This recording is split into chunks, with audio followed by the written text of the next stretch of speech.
On June 9th, New Genesis launched, sparking a new era in Sega's Phantasy Star Online 2.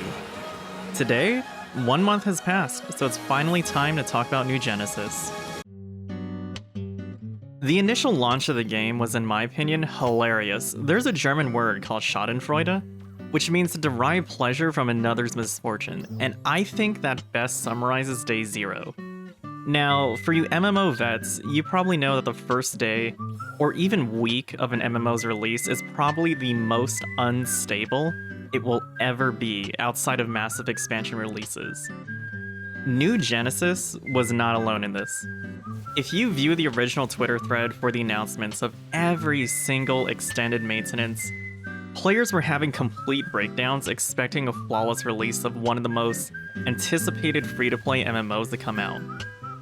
Personally, I downloaded the game, then went straight to bed, ignoring the release time Sega put out. Because I already did that stuff back in the day, waiting for a game to release in the dead of night, only to find out it's delayed or completely unplayable for the next 8 hours. Now, the launch week at NGS had standard MMO fare, horrible server lag, tons of bugs, occasional crashing, and this was enough to send a lot of the community into doomer mode. All of a sudden, NGS is dying, the game is super pay to win, how dare Sega murder my dog? Oh, you like a minor aspect of the game? Well, now you're a Sega shill, bro. I remember I was surprised that I got a comment on my initial review of the CBT and Thoughts for the Future that was just like, I wish this review was actually honest. And that made me think, what exactly were people expecting on the release? And I think that's where a lot of the frustrations about NGS really came from. People were expecting a flawless release in gaming with 0 bugs, 0 server lag, no issues at all, releasing exactly when Sega said it would. And that's something totally reasonable, honestly speaking, to expect from a company's product. But the reality of gaming now is that games now release hella buggy and are fixed over time. It's so rare to find a game that releases with no issue on launch, but when they do, they really stand out. Guilty Gear Strive is a great example of this, released 2 days after NGS and the game is utter perfection. But it has one issue. Just turning on the game makes you wait 3 minutes just to communicate with the server. But once you're in the game itself, it's pretty much perfect. NGS's launch week was hella laggy, and that's just from so many players accessing the game in a volume that I don't think Sega nor Microsoft even expected. But after the initial launch week and the servers stabilized, we finally got to see what NGS was going to offer us as players. Why is there a lack of content and no content in this game? Actually, this one is all about perspective from how I see it. There's a decent amount of content to do in the game, but it's also in its insanely early state of life. The only issue with content in MMOs, and this applies to every MMO almost, if you sit down and you play 4 to 6 hours every single day of any game, you're bound to run out of things to do pretty fast. For me personally, I'm gonna be honest, I ran out of stuff to do past day like 7. But why do I still play? Why do I think there's still things to do that are fun in NGS? Well, for me, this game is virtually open beta, a testing grounds for the future of the game. For me, Sega gave me the framework for how NGS is going to work for a large majority of its life. I don't honestly consider the game even fully released, honestly, until we get the Founders Pack plus Bravers release with its content. Even with the initial roadmap for the game, it basically pointed towards, hey initial gamers, you're beta testers now, go find out bugs. And oh boy, did we find bugs. Also, even if we didn't discover a bug, we tested how systems work in the game. Look at Gigantix, for example. The community gathered up and created timers to track them. But Sega's vision was to make Gigantix random like you're hunting this deadly monster. So they ended up changing it to a random schedule just because we tested it. The present and future of this game's content, in my opinion, is going to cater mostly towards a casual experience. In fact, when looking over OG PSO2, it's not that far off, honestly. Outside of tower defense, since, let's be honest, we're all horrible at defending towers, the only real difficult content in OG PSO2, a true endgame to test your knowledge of your class and your gear, didn't come until basically the end of the game's life cycle. And even then, it was completely optional. All you really got was a personal satisfaction of achieving a milestone. And I think that's what NGS has to implement later down the road. With how simplified the game has made itself, we need some sort of moderately difficult solo or even small group content for players to feel like they're really achieving something with their investment. At the moment, your goal is to hit 1184 BP, and that's pretty much it. There's nothing wrong with that though, since it allows you to experience everything the game has to offer at that point, but at the same time, it does leave more to be desired. Personally, I think the lack of content complete is valid, but MMOs are really what you make them out to be. Sandboxes for us to play in and build your own content sandcastle. Sometimes what keeps you playing is the actual gameplay. For others, it's socializing with other players, and for endgame players, it's fashion and playing virtual dress-up. But really, that's the appeal of multiplayer games in general. Playing with other people and carving your own adventure to keep it fresh and fun. Guys, watch out, because I'm going to say the bad words, so cover your nose if you get easily startled by scary words. Microtransactions. We all had to acknowledge, and this is just a reality, we did not pay a subscription service to play NGS, nor did we actually have to buy the game to play it. That means somehow SEGA needs to make money for this game, or our Microsoft overlords might cancel funding. So, is the game pay to win? No, it's actually not. Now, let me preface this, okay? My biggest gripe about the game, since I hate microtransactions, is that a shop pass currently does not have a free-to-play way to access it.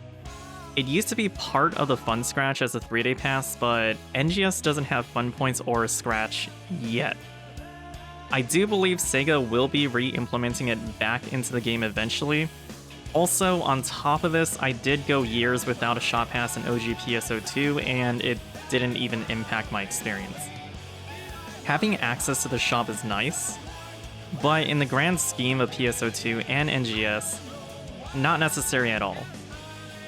Anyways, back to the current topic, no, NGS is not pay to win. Now, someone is going to go full semantic and say pay to win is when you put money to get any advantage over another player.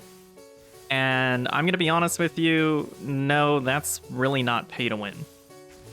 There's a game out there, and I spent years of my life on it, called Mabinogi, and that is one of the few of many examples of pay to win.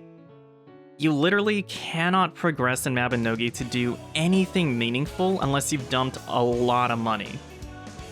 Imagine having to pay, right, $20 for photon dashing in NGS, an extra $14 of photon glide, and presets never dropped but were RNG rolls which cost $5 every time, but they also did something completely game-breaking like plus 20% potency. On top of this, right, you'd also have to invest somewhere between $40 to $200 every single month just to get the new Hot Craze item that trashes all of your gear unless you give SEGA that sick cash money. That right there is what real pay-to-win is like, and that right there is Mabinogi.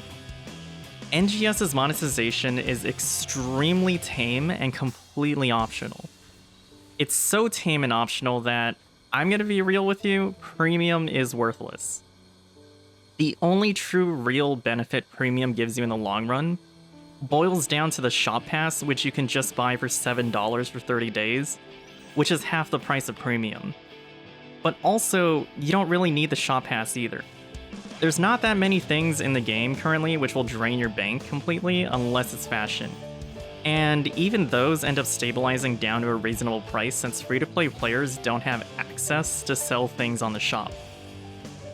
Also, going down to the bane of every single game currently, gachas.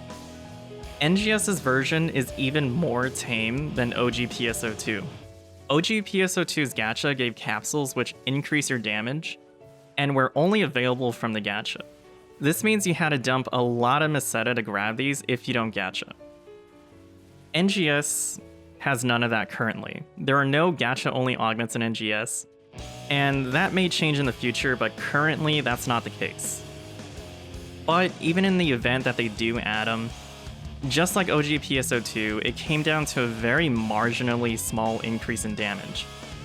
For the min-maxers, they will obtain these because they already have prepped up large supplies of Meseta, or even materials to grab these. For your average player though, honestly, you may not even care about the super small DPS increase, especially with the large variety of augments currently available. Like, let's put into perspective, okay? As long as you can clear content without that augment, would you really invest a hefty sum of Meseta for it as an average player? Personally for me, I wouldn't do it. And that's the appeal of PSO2. You can clear the hardest content in the game with suboptimal augments. A 1% to 2% damage decrease can be easily made up by pure player skill. This game in its current state and most likely future state will keep its casual experience aesthetic, while also having a ceiling in gear min-maxers can reach. Is that a good thing or a bad thing? Honestly, it depends on how you view it. So, is NGS gonna crash and burn? Honestly, if Mabinogi still exists to this day and people still play it, no. NGS is gonna stay alive for a very long time.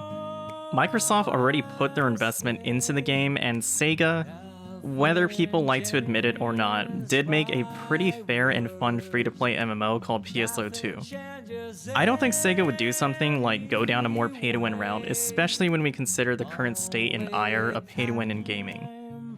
You know, I reference Mabinogi a lot in this as a horrible pay-to-win game, and even I will admit they've been making strides in their latest updates to lower the amount of pay-to-win. Also, SEGA has been putting a lot of effort in advertising the game. SEGA sponsored HoloLive, which is pretty big and works great for advertising. We also have an advertisement in English, which was completely unexpected for me, especially with how good that ZUTOMAYO commercial is. By the way, if you haven't seen that, I'll post it in the description below because it is hype. So, what about me? What am I gonna do? Well, I'll play NGS whenever I feel like it, hop on, do cool shit, then anytime that I feel like I'm done, I'll just play another game and then come back to NGS. I have never really burned out on OG PSO2 or NGS since it's really designed to be played at your own pace. Gaming's not supposed to be a job, it's supposed to be something to relax and unwind on, and that's really what NGS is for me. And that pretty much concludes the video. Thank you all for watching, and I hope you all have a great day today. If you'd like to support the channel, please like, comment, subscribe, or share my videos around. I also stream on twitch.tv/everydairy from 4 to 7 p.m. PDT every Tuesday and Thursday, so come on and say hi. Anyways, this is Casual Gamer Corvus from Everydairy, and I'll see you next time where we're gonna go back to actual content.